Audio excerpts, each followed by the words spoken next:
two, one.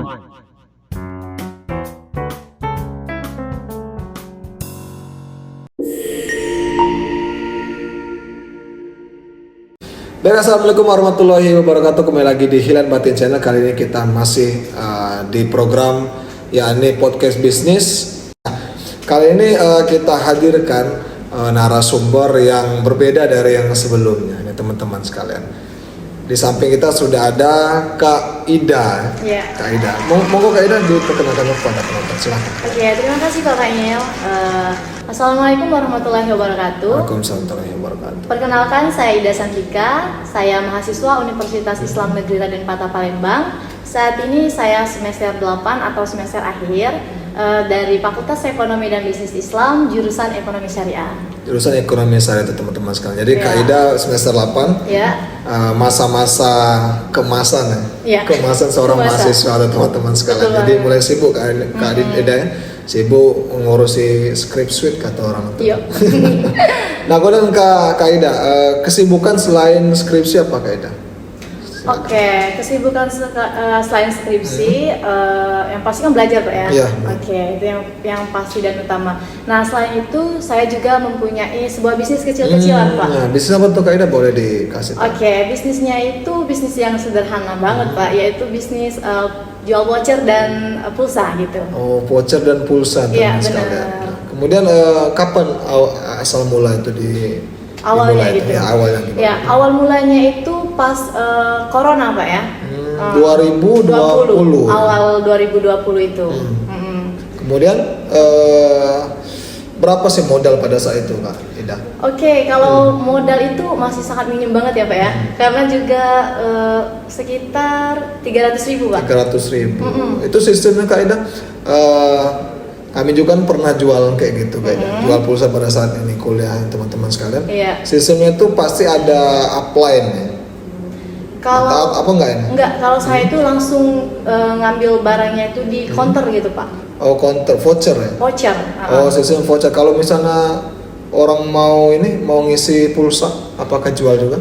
Iya, saya jual pulsa. Selain pulsa HP biasa, saya juga jual token listrik. Token ya. Iya, Itu token kalau listrik. ngisi depositnya gimana tuh Kak Ida? Kalau di Kak Ida sendiri? Oke, itu kan ada transaksi itu kan ada kayak kodenya sendiri ya Pak ya, lewat WA. WA ya? WA. Kemudian itu depositnya kemana sih Kak Ida? Deposit misalnya nih, kalau saya dulu teman-teman sekalian ada upline kami. Upline, jadi upline itu ngisi deposit, terus kemudian deposit itu dikirimkan ke kami sesuai sama nominal yang ingin kita proses ya. Misal 100.000 sudah dikirim 100.000. Tergantung nanti misalnya mau dijualkan dalam pecahan 5.000 apa 10 sebagai macam. Kalau Kak Ida ini ngambil deposit di mana? Saya tuh kayak lebih ke top up gitu Pak. Top up ke Langsung aja lewat dia tuh, kalau dikirim itu tetap lewat WhatsApp itu aja Pak. WhatsApp-nya WhatsApp siapa tuh? WhatsApp dari counter itu langsung ke nomor Oh, saya. counter ya? Iya, Oh, counter. berarti teman-teman sekalian jadi Kak Ida langsung ke counter. Jadi counter yang punya deposit ya kan? Iya. Kemudian Kak Ida ada bisnis, kemudian di situ ada dikirimkan deposit Kak Ida. Iya, benar, Berarti benar. counter sebagai upline-nya. Iya, benar. Nah, itu salah satu. Karena kadang-kadang Kak Ida banyak sumber kita mendapatkan deposit ini Iya, kan salah benar. satu. Bisa teman-teman sekalian, kalau misalnya sekarang kan orang ngisi pulsa Kak Ida nggak perlu ke counter. Jadi orang bisa mobile banking, Oh, iya. sebagainya macam. Kak Ida sendiri gimana menanggapi perkembangan saat ini tentang pulsa? Oke, dan macam? untuk tanggapan sekarang ini kan menurut saya itu sudah sangat canggih ya Pak ya. Nah, tetapi kalau di desa, saya kan berjualan di desa. Nah, di awalnya mana itu. tadi kasih tahu? Siapa tahu ada penonton yang sama tempatnya itu. Oke, saya itu kan mahasiswa perantau Pak ya. Nah, saya di Empak Lawang. Oh, Empat Lawang. Empak Lawang lumayan jauh dari sini, sekitar 12 jam. Wow, 12 jam Iya. teman-teman sekalian. Kemudian Kalau misalkan saya lagi di Palembang, iya kemarin saya pernah beli itu transaksi lewat ini saya itu aplikasinya Flypace itu Pak ya. Jadi saya untuk ngisi saldonya itu TF lewat ATM. Kalau di ATM. Palembang saya jualan dan di desa juga saya jualan, tapi beda sistem. Kalau di desa itu kan lewat counter, jadi ibaratnya tuh Pak manual. Kalau di desa itu, Iya. kalau di Palembang ya baru saya oleh karena tanggapannya tadi itu karena teknologi makin canggih. Jadi bisa lewat aplikasi, tapi kalau di desa belum bisa gitu. belum bisa ya, karena Belum dia bisa. masih, berarti mereka kegerai ya, Iya. kegerai untuk ngisi itu ya. Masih ngisi-ngisi buku. Oh iya benar Pak, benar. Jadi ditulis pakai buku gitu Pak buku ya. ya sih kadang-kadang kayak Itu gitu. juga kalau saya pribadi menggunakan itu tuh untuk antisipasi kalau misalkan ada kendala gitu Pak. Oh. Contohnya ya, kan di pemberitahuan di WhatsApp itu kan sudah sukses transaksinya. Tiba-tiba belum masuk ya. Tiba-tiba belum masuk. Jadi kalau misalkan kita ada bukti itu, ya untuk lebih aman aja sih Pak gitu. Oh iya. Mengatasi kerugian gitu, Iya, benar, lebih benar. tepatnya. Kalau misalnya Kak, ada nggak pernah pengalaman ke isi 2 kali gitu? Oh pernah. Pernah. Pernah. Kemudian dibalikin nggak oleh customer? Jadi gini Pak ya. Hmm. Kita itu kan sebagai ibaratnya itu kan untuk tujuan kita berbisnis itu kan kepuasan pelanggan. Ya benar. Nah, kalau memang itu kesalahan dari saya, kalau misalkan kecil misalkan nggak usah dibalikin, karena itu saya yang salah. Tetapi kalau misalkan lumayan besar, namanya juga jualan di desa, masih ibaratnya itu sistem kekeluargaan, biasanya dibalikin. Walaupun saya kasih tahu aja dibalikin. Gitu. Pernah namanya kesalahan teknis itu Pak. Oh, maksudnya dibalikin tuh Kak, apakah Dibayar. oh bayar ulang? Dibayar ulang, nggak Oh. apa-apa gitu, biarin aja kan transaksinya tadi 2 kali itu dibayar aja gitu. Ya, karena juga dia akan ngisi kembali kan. Dia juga tahu untungnya itu kan nggak sebegitu besar gitu kan, yang namanya usaha seperti itu. Benar. Nah itu teman-teman sekalian bahwasanya sebenarnya kendala di apa ya bisnis perpulsaan ini kan, Iya, benar sekali. kaidahnya masalah jaringan tuh kadang-kadang teman-teman. Jaringan kemudian kadang-kadang ini apa? Oh nggak masuk ujung-ujungnya bukan salah di penjual ya, teman-teman sekalian bahwasanya itu kendala di sistem ya Iya. kaidahnya. Jadi sebagai penjual ini kan ya bagaimana memberikan kepercayaan kepada pelanggan itu salah satunya tuh. Jadi harap bersabar nih, ada kesantunan sebagai macamnya itu. Kalau misalnya pembeli, oh aku mau ngisi tempat lain, nah gimana kayak itu? Pernah nggak kayak gitu? Sering Karena dia juga. buru-buru, Sering Pak. Jadi gini, cara saya mengatasi hal tersebut. Jadi kan kalau misalkan orang itu kan mau ngisi kan buru-buru, ada kepentingan atau segala macam. Sering banget yang namanya di desa itu kan kendala jaringan. Nah, jadi orang itu kan ada yang mungkin bisa bersabar gitu. Iya. Oke, kalian seperti itu. Tetapi ada juga yang memang dia nggak mau pindah gitu. Kalau kembali lagi Pak ya, kita tuh kan tujuan berbisnis itu adalah kepuasan pelanggan. Benar. Kalau misalkan saya bilang aja, kalau memang mau cepet uangnya saya kembalikan, silakan beli di tempat lain nggak apa-apa, karena dia juga ada kepentingan. Iya. Nah kalau misalkan memang tadi udah masuk nih, kan tadi itu kan terpending gitu Iya, kan. benar. Kalau misalkan dia udah masuk, saya omongin lagi, pastikan namanya kita Oh, iya, jualan. benar. Ada yang mau bayar, Ada yang yang enggak. Tapi kalau misalkan memang nggak apa-apa, saya ikhlas, Oh, serius, nggak apa-apa. iya. Karena itu kan memang resiko Benar, di dalam berjualan atau berbisnis itu. Iya sih benar. Itu teman-teman sekalian bahwasannya itu kan salah satu bentuk pelayanan kaidahnya Iya. kepada pembeli karena mereka buru-buru. Dan juga bukan ada di kesalahan kita, kalau emang dianya mau beretikat baik kan pasti akan dibayar. Ya benar. Kalau misalnya nggak mau dibayar ya sudah. Ya udah, memang ada resiko gitu. Ya paling kita tandai. Ada Kayak nandai gitu. orang nggak misalnya oh ini Pernah dong. pernah. Ya? Jadi kalau misalnya dia mau melakukan pembelian ulang nggak di Enggak, saya bilang aja dengan secara halus pulsa udah habis. Oh. Atau voucher udah habis. Untuk mengantisipasi. ya karena kan kadang-kadang itu oknum ya kayak Iya, gitu. benar banget. Iya. Kadang juga kita kan nggak tahu itu emang belum masuk kalau misalkan bukan masalah Tapi pura-pura jaringan. dia. Iya, Malah itu ada. pernah banget gitu, Pak. Cowok sih. Cowok ya pura-pura Iya. belum masuk padahal sudah masuk habis ya, Udah Mas. sukses itu tuh. Tapi untungnya nggak terlalu banyak sih dia beli itu. Oh 5.000 10.000 Iya, paling 10.000, 15.000 kayak gitu. Oh iya sih itu teman-teman sekalian bahwasanya jangan dicoba ya kalau apa kaidahnya praktis seperti itu ya. Jadi memanfaatkan momen apa ya pura-pura oh belum masuk Iya. padahal sudah transaksi sudah berhasil di situ Betul. ya teman-teman sekalian. Nah kira-kira kayak ada nggak orang beli voucher ngisi sendiri ada nggak? Iya, beli voucher. Beli voucher banyak lebih banyak orang nulis nomor apa beli voucher langsung?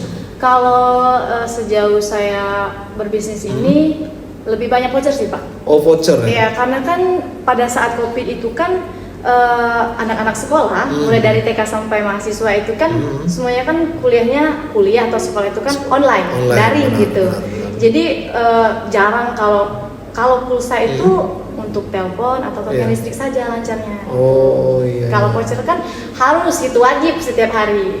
Ya siap stok itu ya. Dan juga keuntungan voucher ini Kak Ida ya, kita bisa beli banyak kemudian bisa diklaim sewaktu-waktu kan. Jadi itu salah satunya. Iya. Kemudian Kak Ida, kalau masalah apa ya tadi itu ya, voucher tadi ada nggak misalnya yang baru sekarang ya? Jadi orang cukup japri saja, jadi kita tinggal kirimkan kode voucher. Oh Bisa? iya benar. Bisa itu. Bisa.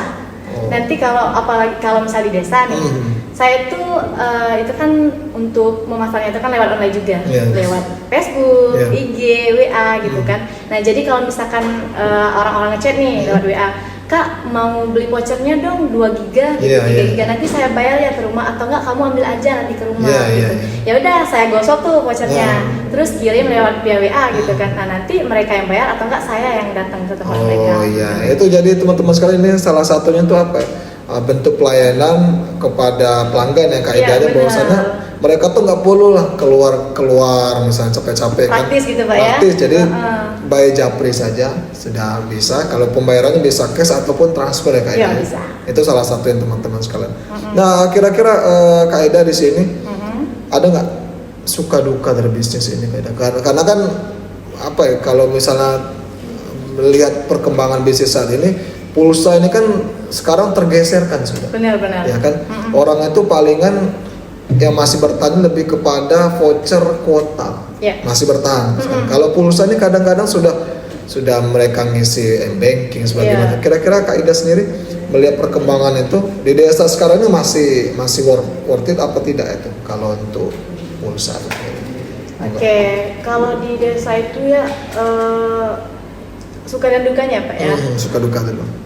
Kalau suka banyak gitu kan, ibaratnya itu dengan saya dengan saya berbisnis voucher dan pulsa ini, saya tuh kan mendapatkan keuntungan gitu kan. Terus juga saya bisa kalau mau jajan atau lain sebagainya itu kan nggak harus minta dengan orang tua gitu, bisa mandiri sendiri walaupun nggak begitu besar gitu ya.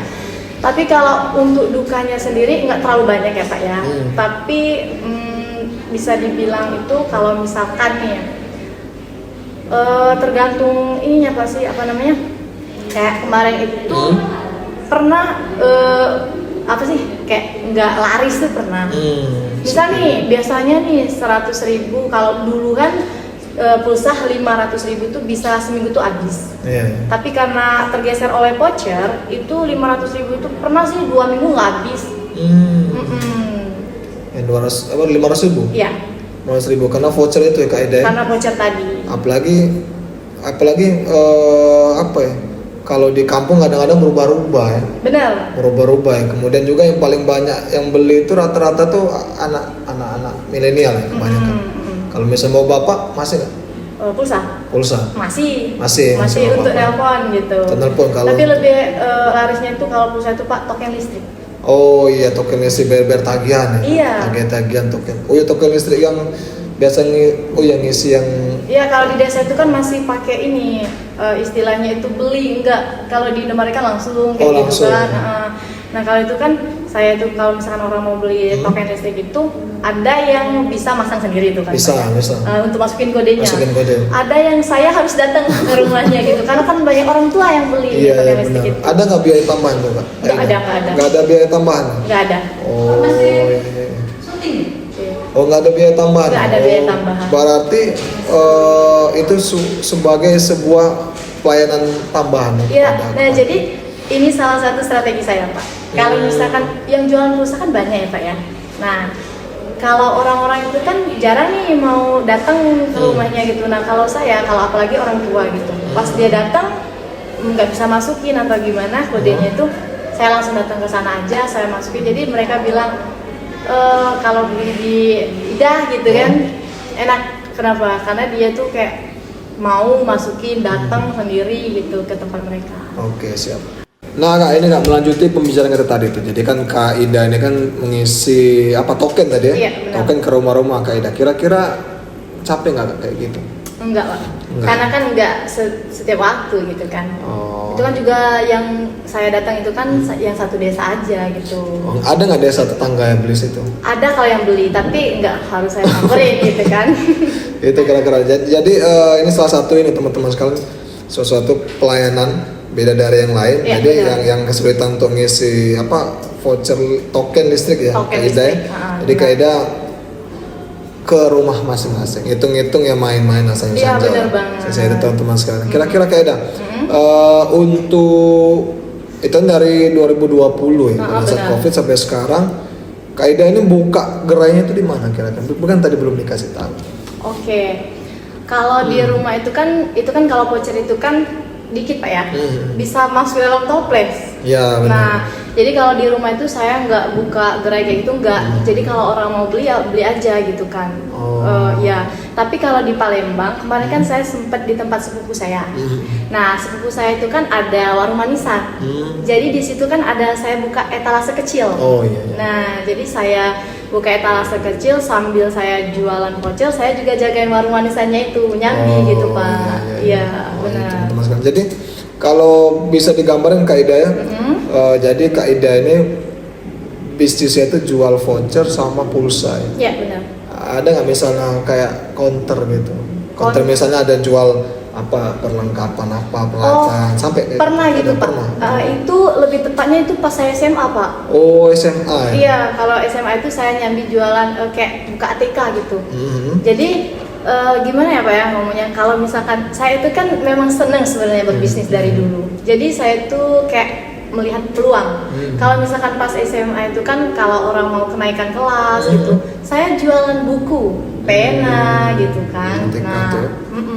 Jadi dari teman-teman sekalian, jadi narsum kita kali ini sudah ada background bisnis pada saat di bangku sekolah ya Kak Iya, Ida? SMA benar Bangku banget. sekolah. Kira-kira Kak Ida, harapannya dari bisnis pulsa ini sendiri gimana ke depannya itu?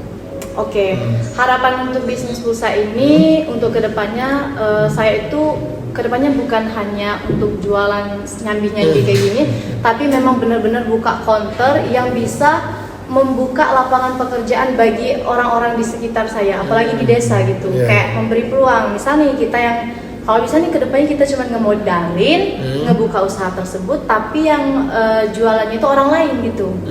Selain mengembangkan usaha kita juga memberi peluang untuk orang mendapatkan pekerjaan gitu. Dan juga harapan saya bukan hanya berbisnis voucher dan pulsa ini, bisa juga mengembangkan bisnis-bisnis yang lainnya gitu. Itu ya teman-teman sekalian, bahwasanya mulia ya harapan Kak Ida ini, jadi membuka lapangan pekerjaan Kak Ida Ya, benar bagi banget. lingkungan sekitar di situ. Ya benar Pak. Itu kira-kira. Jadi warga di situ bukan hanya sibuk bercocok tanam ya Kak Ida, Betul. tapi juga fokus ke bisnis pulsa itu sendiri. Itu Kak Ida. Kira-kira Kak Ida mungkin ada closing statement Kak Ida Ya. kepada penonton sekalian yang lewatin channel berkaitan dengan bagaimana sih cara mereka tuh bisa mengambil peluang dari bisnis pulsa ini sendiri. Monggo Kak Ida. Saran gitu Pak. Boleh saran atau apalah Masukan misalnya. untuk teman-teman yang baru ingin baru mulai bisnis, nggak apa-apa. gitu. Oke ya. Jadi teman-teman, ini untuk kita semua ya, saran untuk saya juga, untuk kita semua. Kalau kita mau memulai bisnis itu jangan takut gagal. Nah, kalau misalkan kita punya niat, punya planning, jangan hanya stuck di niat dan planning, tapi action. Iya. Kalau kita punya action, jadi kita tahu apakah ketakutan kita tadi kan takut gagal, takut rugi. Kalau bisa kita belum mencoba, kita nggak tahu nih, ini bakalan rugi, ini bakal untung. Nah, tetapi kalau kita sudah melakukan action, jadi kita tahu di mana letak-letak kesalahan kita. Nggak ada orang yang sukses tanpa melewati kegagalan, ya nggak sih Pak? Pasti. Terus juga nggak ada orang yang tahu titik kesalahan jika belum memulai action. Jadi kalau prinsip saya tuh Pak, saya kan pernah lihat kata-kata dan itu menjadikan sebuah prinsip bagi saya. Jadi gini, kesempatan itu tidak akan datang kedua kali. Namun kesempatan itu akan datang ketika kita mencoba berulang kali. Nah, jadi gitu. Kalau punya niatan untuk berbisnis, kalau masalah takut gagal, masalah takut rugi itu biasa gitu. Memang udah kayak normalnya kayak gitu. Tapi jika punya niat itu ayo dong action gitu. Jangan kita berada di zona nyaman. Apalagi kita sebagai seorang mahasiswa, bukan hanya ilmu, ibaratnya itu bukan hanya nilai yang kita cari, namun juga pengalaman. Dengan kita berbisnis, yakin dan percaya itu akan menambah relasi, gitu kan, dan juga meringankan orang tua gitu. Kalau misalkan kita pengen ini dan itu nggak harus minta. Kalau misalkan keinginan kayak beli baju nih Pak, kayak beli hand body lah yang kecil-kecil saja, itu nggak usah lagi kayak uang yang per bulan untuk kebutuhan.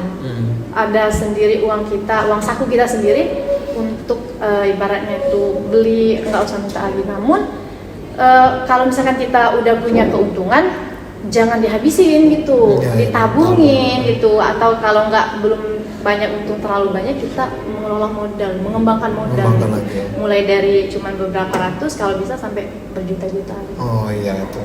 Nah itu teman-teman sekalian, sebuah closing statement dari Kak Ida yang sangat sangat menginspirasi, bahwasanya untuk memulai bisnis itu Kak Ida jadi harus action dulu. Iya benar. Terlalu banyak berpikir itu Planning terlalu banyak ini gitu. mimpi dan ujungnya Kak Ida. Itu teman-teman sekalian bisa digaris bawahi tadi. Nah kemudian Kak Ida, sebelum kita tutup ada jargon. Oke, apa tuh Pak? Jargon kalau dalam hal podcast bisnis ini, misalnya kami menyebutkan BB Podcast, nanti Kak Ida bersama-sama menjargonkan bisa jadi pengusaha Kak Ida. Bisa jadi pengusaha. Bisanya tangan di kepala seperti ini, seperti tekad kita, kemudian jadi itu seperti doa. Jadi pengusaha itu seperti ini, cuan. Nah itu siap. Siap Kak Ida. Oke, siap.